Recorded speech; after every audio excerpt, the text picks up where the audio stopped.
Hello, I'm gonna make a quick video here today on the random function. Random is kind of self-explanatory. It just picks a random number between like the first number and the second number. So we can show that off real quick in the script. How we get a random number is we get like a local. We would do math dot random and the little colon one, or like your minimum number and your maximum number. So pick a number between the minimum number and the maximum number. So it could be 1 through 10. So it could pick 1 or 10 or anything in between. You could pick 9. You can do anything. So we're just gonna start off by printing math.random 1 through 10. Actually, I'll put this in a while loop so it does it repeatedly so we can show that it's actually printing random number. So make sure to put the weight here, of course. Also, I keep forgetting to do this, but I need to zoom in so you can actually see the code I'm writing. I've finally remembered to do this, so. Okay.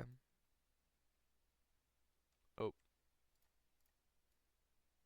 Okay, so if we look in the output, we can see it's printing a random number every single second. Through 1 through 10. So that's math.random. There's also color.random. So you can do,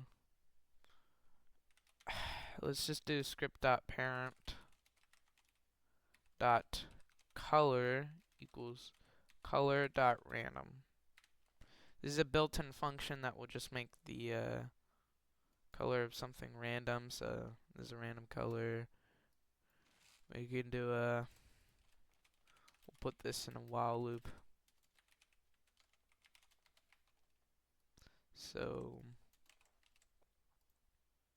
this will just be random every single second. See this changing color? I don't know, you can make a cool disco floor with this, I guess. So another way of using math.random is getting a random child of a table.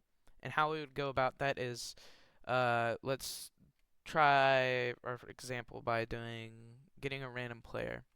So we can wait, first we'll wait like 3 seconds to let everything load. And we'll put this in a while true do loop. Put a wait for about 1 second in it. And we'll get the players first off, which is local players equals players, get players,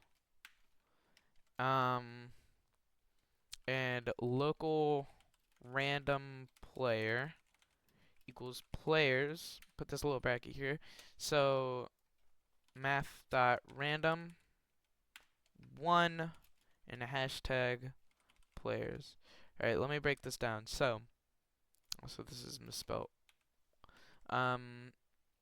So what we're doing is we are, of course, getting the players in here. So this is every single player in the server. So once we do that, we get random players by going into this players table, because players here is a table. Remember, we talked about that in the loops video. So what we can do is get these little brackets. Whenever you use these brackets for like a table, you can get like the index of it, so like 1, 2, and 3.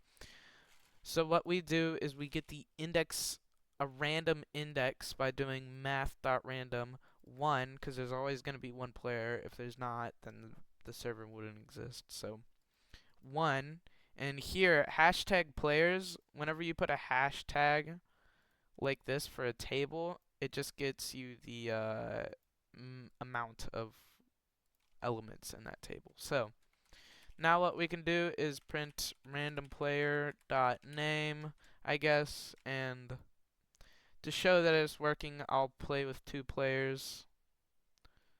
So this should spawn in a second player. See, now It's getting a random player from like 1 and 2. So I got 2 that time. Keeps getting 1. Okay, we got 2. We got 1. Man, they really like me. I don't know. Okay, 2, 1, 2, 2. See, it's getting a random player each time. So that's a cool way you can loop through players or like a table. Um, that's all I have for this video.